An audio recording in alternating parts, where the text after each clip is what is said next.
Hey everybody, I'm Sergio, and welcome to Assume Control. This channel is about learning Dungeons and Dragons by trying things out ourselves, learning through our mistakes, and identifying the decisions that shape our character over time. A note before starting, as a relatively new player, these videos will intentionally be from a beginner's perspective. I'm giving my own takes here, calling out what's confusing, and doing my best to understand how things actually play at the table.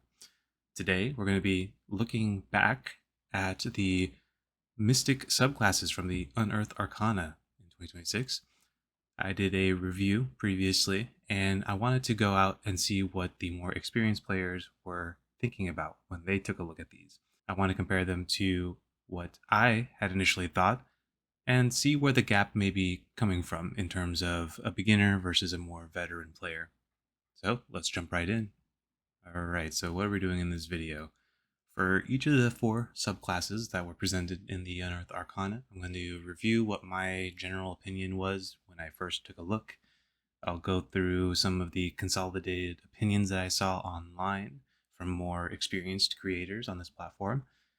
And then we'll kind of take a look at those gaps and see if it was a knowledge thing, a misunderstanding, or just a beginner versus veteran gap, right? Just something that a beginner maybe favors or would interpret versus somebody who's played more often. I want to summarize those learnings and see if my mind has changed for each of those subclasses. See if I've been influenced.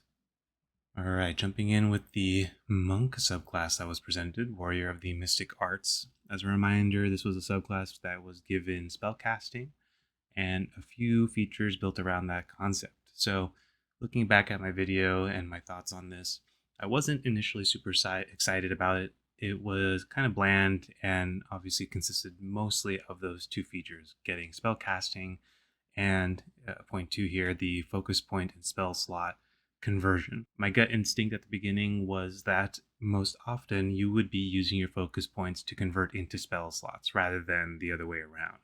Monks get their focus points back pretty often on short rest, and there are items that help with that, as well as your uncanny metabolism or something along those lines, one of the monk class features, also giving you back your focus points. So there's a lot of regeneration for those points, and thus a lot of opportunity to refuel your spell slots, especially when doing things like burning off your focus points right before a short rest, just to kind of repopulate your basically your shield charges, because that's one of the spells that you'll likely be casting very often with your spell slots. I was also kind of confused about how this class plays. How is the damage going to be if you are doing this sort of conversion from focus points into spell slots? Can you still be a monk, combining with my fourth point here? What are you exactly? You are still a monk, but you are focused on using your focus points potentially for defensive spell options, like your shield spell, or for mobility potentially, something like jump. I guess I am a little curious as to how this plays in a game, and if you do enough damage to kind of still be a relevant character.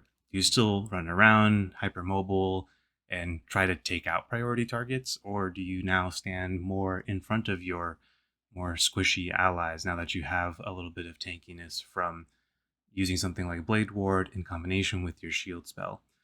After taking a look online and kind of watching some other folks' videos, some of the general opinions here is that they kind of expected this out of the monk subclass. I think there was a prior 2014 subclass, something about the four elements monk. That was an attempt perhaps at a version of this.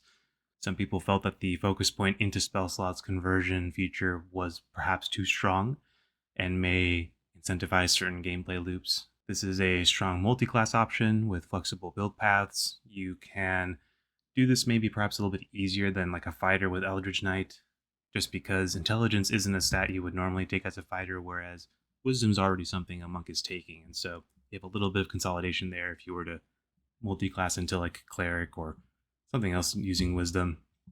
There were some concerns around the higher level features not being quite strong compared to those early features. Obviously, there's the feature that allows you to replace one of your attacks with a cantrip, the other being advantage on your concentration checks. And then the last feature, the level 17 feature, was a little bit borked and will likely need to be reworded or rewritten to clarify what exactly it's doing. Overall, it seemed like most people weren't super hyped about it. I didn't sense a lot of energy or attention. This was sort of just an expected subclass to kind of exist for monks to be getting spellcasting, and it did seem to get a lot of approval from people, though again it was sort of just in passing. People liked it and they were glad to have seen it, but not a lot of discussion around it. They just sort of moved on as it was an expected situation. Did I change my mind about this? I think overall I'm maybe a little bit more interested with the multi-classing options that maybe exist. You wouldn't take very many levels in this, maybe perhaps, but it's possible to build something that is very interesting and more of a control monk, especially in combination with something like a cleric. Though I think the advantage on concentration checks is a little bit of a higher feature. Yeah, so you get centered focus at level 11, so that's pretty high of a level to be trying to splash into cleric as well. You need to get to a certain level of cleric in order to unlock something like spirit guardians, and so this is maybe a play for much later in the game, but I can't imagine in my mind this being a particularly fun subclass to play other than being able to stand somewhere and maybe take some hits with your defensive options. You do bring some additional utility if you slot some out of combat spells. Bringing some ritual spells and things that help outside of combat can be a way to sort of lift the monk's overall usefulness to a party. Overall, I think I wouldn't be too excited to jump straight into this subclass, especially if I was just going straight Warrior of the Mystic Arts. It doesn't seem too exciting to me, though there are likely some multi-class builds that people are going to cook up, and I'll be interested to check those out and kind of see how they've approached it. But until then, I think this will be on the back burner. Okay, jumping over to the Oath of the Spellguard Paladin. I really enjoyed the theme of this class. We'll get into the theme shortly, but I really like the idea of being an anti-mage paladin, kind of operating within the space of countering mages, being defensive against mages, and overall having a toolkit to shut them down if possible. Something I did not think about was how enemy casters would tactically play. In turn, I'm talking about the DM here, how they would operate their creatures, whether they're intelligent, aware that this is an anti-mage paladin and played slightly different. It did also seem like the paladin features and abilities would benefit fellow melee party members rather than really protecting mages, which was part of the theme that they specified. This paladin and its features benefited having a fellow melee player with you rather than really protecting your fellow casters. Your guardian bond is something that only works within 5 feet of yourself, and your ability to protect with your aura is also a slightly shorter range, perhaps shorter than your ranged companions would be willing to stand within if there is danger. And so I didn't really buy too much into this idea of protecting your fellow casters. You are quite far away from them in reality, especially if you are trying to position in a way to take advantage of your spell guard strike, which means you're likely quite deep into enemy lines and on top of their casters. And the final thing here was definitely the concern around how often these triggers would happen with your features. How often would you be able to fight against a caster? How often would you be in a position to be standing that far into a fight, kind of leaving your allies behind in some ways, unless, again, you have another melee party member. But overall, I did enjoy the idea of the Paladin spell guard here. I like that idea of being anti-mage and bringing that sort of unique sort of angle to your composition and kind of allow your team to maybe focus on other areas of combat. On the experienced player side, they sort of echoed the same concerns around the frequency of feature use. You have kind of multiple layers here kind of against you when it comes to your Spellguard Strike in particular, since you have 2 features kind of dedicated to this. Number 1, you need to have caster enemies to fight against. This will be DM dependent and sort of campaign theme dependent if this is a world where magic is quite available and it is present in so many different people and you'll be fighting against casters almost every single combat, then you are slightly more likely to trigger this. There is the additional concern of how the enemy will play. You may be standing on top of a caster and you're thinking that you're going to get your Spellguard Strike off. And what ends up happening instead is the DM, I don't know, maybe they've already seen you trigger this feature once, and so They assume that the NPC would know what's happening. They can have their caster creature simply move away, take the opportunity attack, and then cast once they've moved out of your range. That's a much better option than trying to cast in front of you, not taking the opportunity attack, but then taking the attack from your feature anyways.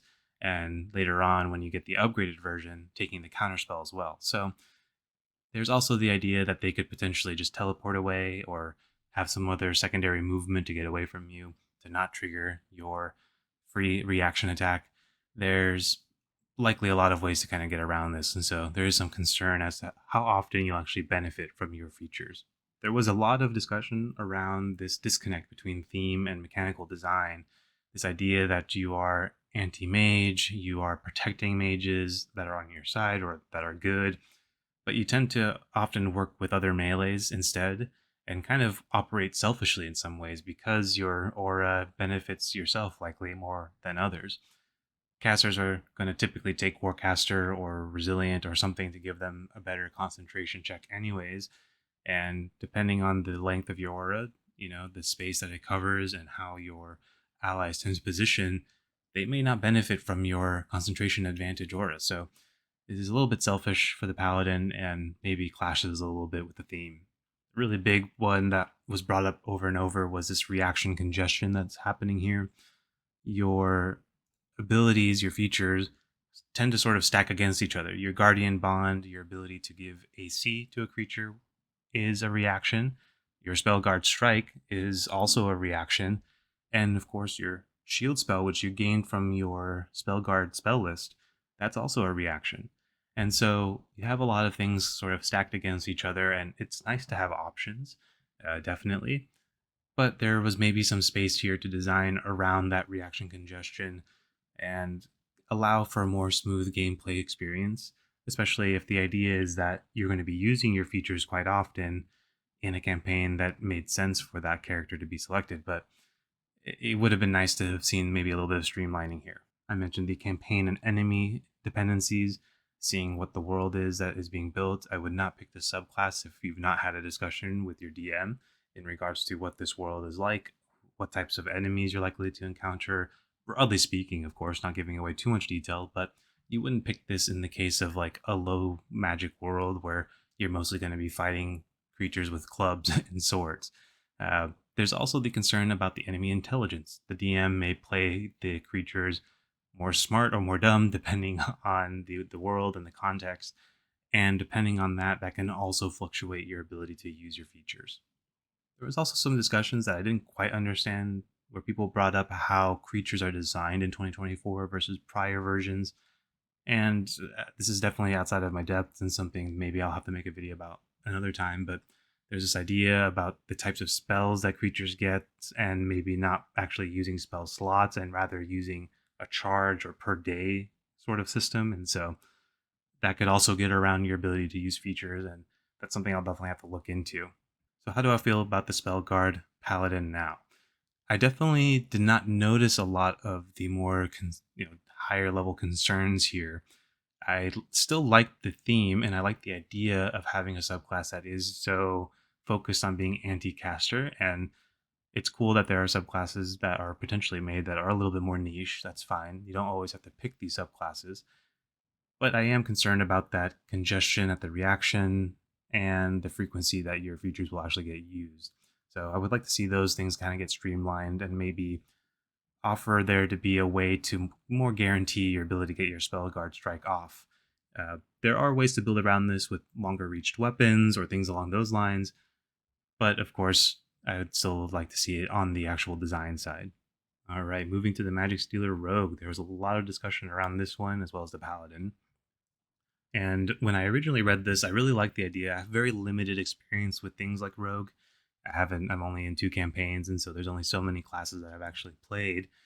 But it did seem like a cool idea. This idea of somebody who is leveraging the magic around them in order to empower themselves or assist allies or to cleanse allies. It did seem like a really awesome idea. The big thing that came up was the spell slot restoration. It didn't indicate that it had to be an enemy or an ally or that there were any other secondary conditions. And so while you are likely to maybe sometimes use this in combat, if there's a particularly bad debuff at a bad time, it is very likely to be more often used out of combat. And so I know, and this is dipping into the experienced players, but some people also brought up the idea of using it on ritual spells. But this did seem a little bit odd that it's not really combat oriented, but it is nice that you can kind of be an engine or battery for your spellcasters on your team due to your ability to sort of extract magic from people around you. I do feel a little bit weird about intelligence rogues. I know that's a thing in D&D, and there are other subclasses that benefit from intelligence. It's a little bit off-putting just because I am from like a World of Warcraft background, and so this would never happen in that game. But it is something I'd have to get used to, and it's something that you'll have to kind of build around and leverage to see how much you want to invest in intelligence, because some of your features are charge based and those are based on your intelligence modifier. And so there is some wiggle room here to also multi-class, of course. I really like the magical sabotage options. It really lays into your ability to disrupt and intervene when it comes to magical casters and really lay down some control and sort of manipulate the battlefield in a way with that sort of stuff. On the experienced player side, there was a lot of concern around the theme versus design, and this popped up also with the Paladin, but in this particular case, it seemed like a very consistent thing that was brought up. This definitely seems more like a magic siphoner rather than a magic stealer. You're not seeing somebody cast a fireball and then somehow taking that yourself and then casting it yourself or something along those lines. You're just seeing magic happen, extracting a little bit of magic from it, and then doing a little bit more damage. There was also discussions around things like the bonus sneak attack damage being strong, but maybe a bland way to implement additional damage. You're not really doing anything crazy here. You're just getting bonus damage for seeing any spell from anybody going off, and that includes yourself. And so you can trigger your own additional sneak attack damage depending on the situation. But it did seem like people were not as enthused about the design. They were enthused about the damage because it is good, but maybe we're hoping for something a little bit more integrated in terms of how it's implemented. People were really impressed by the ability to restore spell slots. I mentioned the out of combat potential, and people did bring up things like ritual spells where it's not costing anybody an actual spell slot to cast, and yet the rogue can kind of come in and regenerate somebody's spell slot for free, basically. So it's quite powerful, and there were some concerns around how good in and out of combat it is and the flexibility there, and that you're more likely to use the out of combat option than the in combat option. There was consistency around the idea that progression falls off for this subclass. You have very strong early features, and as you get later and later in the levels, you're less incentivized to really stick through and more incentivized to multi-class out and to maybe perhaps ramp your own spell slot progression and your own ability to trigger your sneak attack damage. And so people mostly thought about this in a multi-class sense. So how do I feel about it? I'm definitely, I think, slightly less enthused about it. I do like the idea of sticking single class in a lot of ways. I am a beginner and I do try to do multi-class things. If you saw my Sorcerer Paladin video, you know that I'm playing a multi-class character in my second campaign. But I do like the idea that you should be rewarded for sticking deeper and deeper into a particular subclass and a class in general. And so it would be cool to see some of those later features become a little bit more powerful or shift around. And it would be nice if perhaps this became more of a magic stealer than a magic siphoner. I don't know how you would balance around being able to see and then cast spells that you see or steal or whatever it is. It would be interesting to see something along those lines, maybe more than what we have here. And finally, we have the Vestige Patron. I don't know a lot about Warlocks either, and so I think in my original video I didn't have too much to say other than it seemed really cool. It seemed like a really awesome idea. It seemed like it'd be really fun to roleplay, though I'm not a really big pet person in any game. I prefer to have power in my own character, but it did seem really cool, and D&D has the added benefit of the role play to really enhance your fun and your experience with playing a pet class. It did seem very flexible, right? You have your option for what cleric domain spell list you'd want to take, and with that, along with your warlock invocations, you can build something quite unique compared to maybe another vestige patron warlock. So I really like that flexibility and how strong the pet seemed to be, with all of the features sort of all stacking on top of each other along the way. What I was seeing online was pretty much an agreement. It's a big flavor win. Everyone really liked the idea of being able to design your own vestige and kind of what that looks like. And the idea of just working for a dying god is a really strong concept, and it can give you so much to work with within a campaign in terms of your own personal storyline. There was a bigger divergence on the pet focused design and the strength of the pet. Some people thought, well, the pet's just going to die. And it's a little bit scary to have all of your features focus on your pet and rely so much on it existing and persisting through every combat. While others thought that the features that were provided would make it quite resilient and quite likely to live, along with your own positioning and making sure that you're taking out very threatening enemies that could potentially take your pet out. There seemed to be a little bit of divergence on how it would play out in reality. And so this is, I think, where you just kind of have to play it and see and really just focus on keeping it alive. People really enjoyed having that cleric spell list option. People were saying this is the first time that they've given you an option on the spell list. That's pretty interesting if that's the case. And everyone seemed to like the idea of being able to kind of lean more into a support role by taking maybe something like the life cleric list, or leaning into a melee option with the war domain cleric list, or taking that caster life domain list and being more of a blaster spellcaster sort of character. This is also a class that is dependent on the DM. That's going to be a recurring theme. But in this case, it depends on how they play their NPCs or their characters, their creatures. Do they immediately target your pet just based off of what the NPC would maybe be looking at? Uh, in reality, I don't know that there would be meta information available to those NPCs as to how potentially dangerous your vestige is. And so maybe it takes a round for them to realize and then they target the pet. I would be a little bit interested in seeing how this plays out at different tables. For people who play like a ranger with a pet, for example, going the Beastmaster subclass, how often does your beast of the land get targeted? How often does your familiar die if you go find familiar?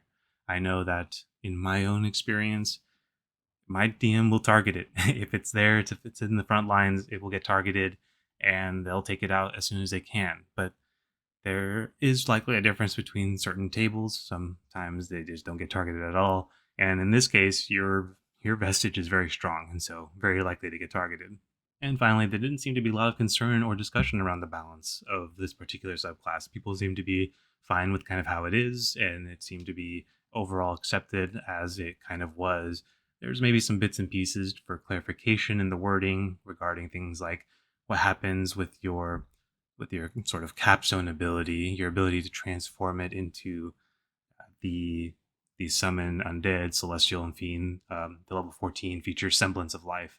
Just some clarification around how that functions when your summon dies. Does your vestige just come back at its pre-existing HP, or does it go away completely? So, but other than that, everyone seemed to kind of accept it as it is and really enjoyed the flavor of it. And if you enjoy pet gameplay and micromanaging the pet and really getting the most out of a pet, this is definitely a subclass for you.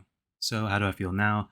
I think everything is pretty much in alignment. I'm actually maybe a little bit more excited given the optionality and the flexibility, picking your spell list and then how you pick out your invocations.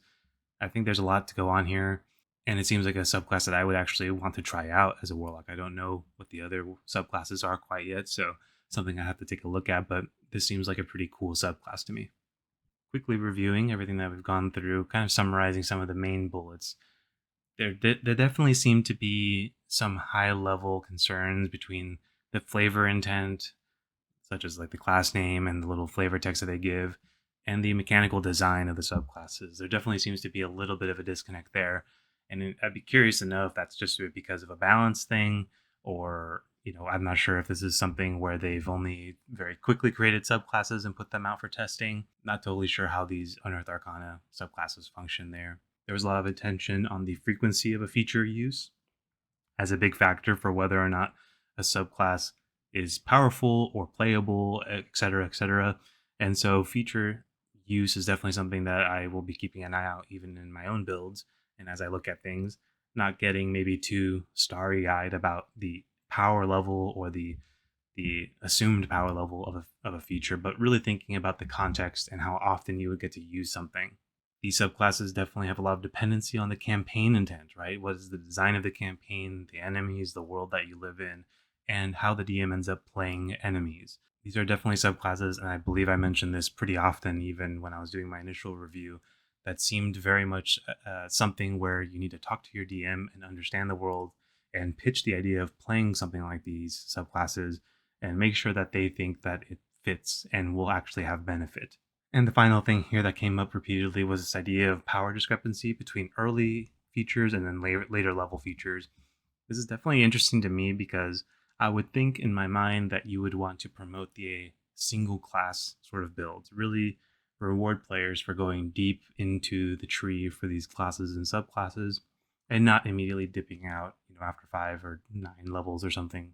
And so it's always interesting when I see a feature and then I watch somebody reviewing it and then they call it a dead feature, and it seems pretty seems pretty brutal, and it seems like definitely areas of improvement for the team over at Wizards to really step up their subclass design and make sure that they're not front loading too much. And it is a balance because you want to be able to give flavor and give the gameplay loop that you're expecting someone to play with the subclass early on. But yeah, it can be really difficult, and it'd be good to see some of those later features get a little bit of a buff. Some spin off topics now that I've kind of gone through this process and seeing Unearthed Arcana for the first time, I am curious how these are developed. I am curious at like what stage would somebody think that these subclasses are at in the development cycle. There's some pretty larger, sort of high level concepts that seem to have missed, especially with things like the flavor versus the mechanical design. Those are things that I'd imagine get discussed quite early on in the process, right? And especially when you're outlining what abilities a subclass would get. When you're talking about something like a magic stealer, but then there's no stealing really happening, or at least in the way that players expect it to be happening, it kind of leaves me scratching my head a little bit as to why this was put out in its state, and if this was just quickly done and sort of shot out to kind of get initial feedback, or if this was worked on a little bit longer than one would expect given the sort of disconnect that seemed to be recurring. I'm also interested in balancing martials with spellcasting. It's interesting that the way that a spell sword ish type of character, given like the monk subclass, and the way to do that is just to sort of hand them spellcasting and kind of walk away, is a little bit interesting, and it definitely leaves me interested in taking a deeper dive into how you balance interesting design and engaging design versus just giving straight power to a particular subclass. I know there's a few other classes like the Eldritch Knight, or subclasses like the Eldritch Knight and I think the Blade Singer wizard, that also have some similar features that were given to the monk, such as replacing an attack with a cantrip or with a spell. And it's just interesting that these features kind of get recycled, and I like the consistency, I suppose, but it does make me think that maybe there's something to marshals where there's no other way to scale them other than to just give them spell casting in order to compete with casters. But it is interesting to see the same sort of recipe leveraged over and over again. One thing that I definitely picked up on was the free advantage they seem to be giving with a few of these classes or subclasses. Monks get the advantage on concentration when they use their like Step of the Wind and all that sort of stuff. And then the Paladin subclass got it with their aura. And so it is interesting to see marshals getting a sort of Warcaster light feat sort of baked into their features. And I wonder how they feel about Warcaster being such a necessity as a feat. I think there was some sort of feature that used to exist, or feat, the like Great Weapon Master in like maybe the old version. I think it's similar to what exists in Baldur's Gate 3, where you get the plus 10 to damage or whatever. That seemed to be like a go-to have to pick if you're playing like a two-handed weapon user or really any melee. I wonder if they feel similarly to Warcaster, where it's becoming too prevalent or too required to play a caster, and I wonder if they'll ever do anything about that. And it definitely brought up, reviewing these subclasses, this idea of wanting to multi-class, and I wonder how their designing intent is at this point with managing power at earlier or later features. I wonder how people feel out there with subclass multiclassing and all this sort of stuff. Do you feel like there should be incentive to multiclass? Do you think that it should be designed in a way where you think multiclass is the best option for that particular class? Be curious to know your thoughts on that. And so there we have it. I took a look at those Unearthed Arcana subclasses, made my own opinions about them, and then went out and kind of saw what other folks were thinking who have much more experience than I do. There were definitely a lot of things that were pointed out that I did not consider at all, and it definitely made me sort of open my eyes to being very careful about your character selection in regards to the campaign, and being sure to discuss with your DM what you plan on playing or bringing a few options to the table and getting their opinion without spoiling too much as to whether or not you'll have a fun time playing it. It also really opened my eyes to the process of designing these subclasses.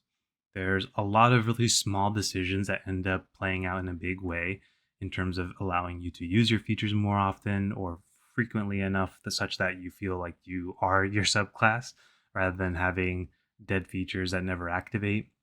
And there's a lot to how your DM plays their enemies and how will they operate around the features that you have that depend on their actions. And so there's definitely a lot that goes into valuing a subclass as good or bad or playable or not playable.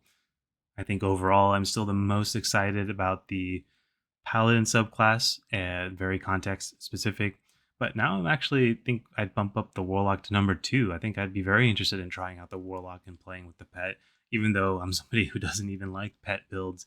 It's just so cool of an idea of having a dying god as your patron that I would really want to play that out and see how I build out a backstory and how that ends up playing forward with the campaign and the sort of character progression and storyline. I think I would still rank Monk at 4 or 3, although maybe bump it up to 3 and have the Rogue at 4, just because for the Rogue, at least in particular, it would be cool to see something more tied to the theme and the name as being a stealer. It is a quite powerful subclass, especially in the earlier features, and then maybe you multi-class out for the rogue. And as for the monk, I think most of the excitement that I maybe feel about it now comes from a multi-classing perspective.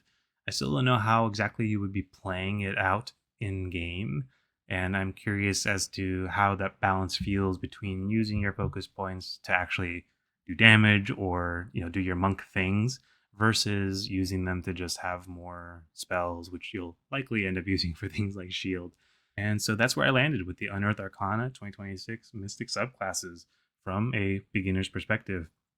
I'm sure there's even more that I missed, more videos that have been put out by other more experienced creators, things that I'm still under or overvaluing. And that's the point. If you've play tested these subclasses or you've found something new to point out, I'd love to hear from you and how your either experience or your opinion differed from mine or from the folks that I've seen online. What would you change about these subclasses? And what are you most excited about now that we've had a little bit of time with them? If you found this useful, feel free to subscribe. And if not, jump into the comments. This channel is about learning together. And so until next time, take care.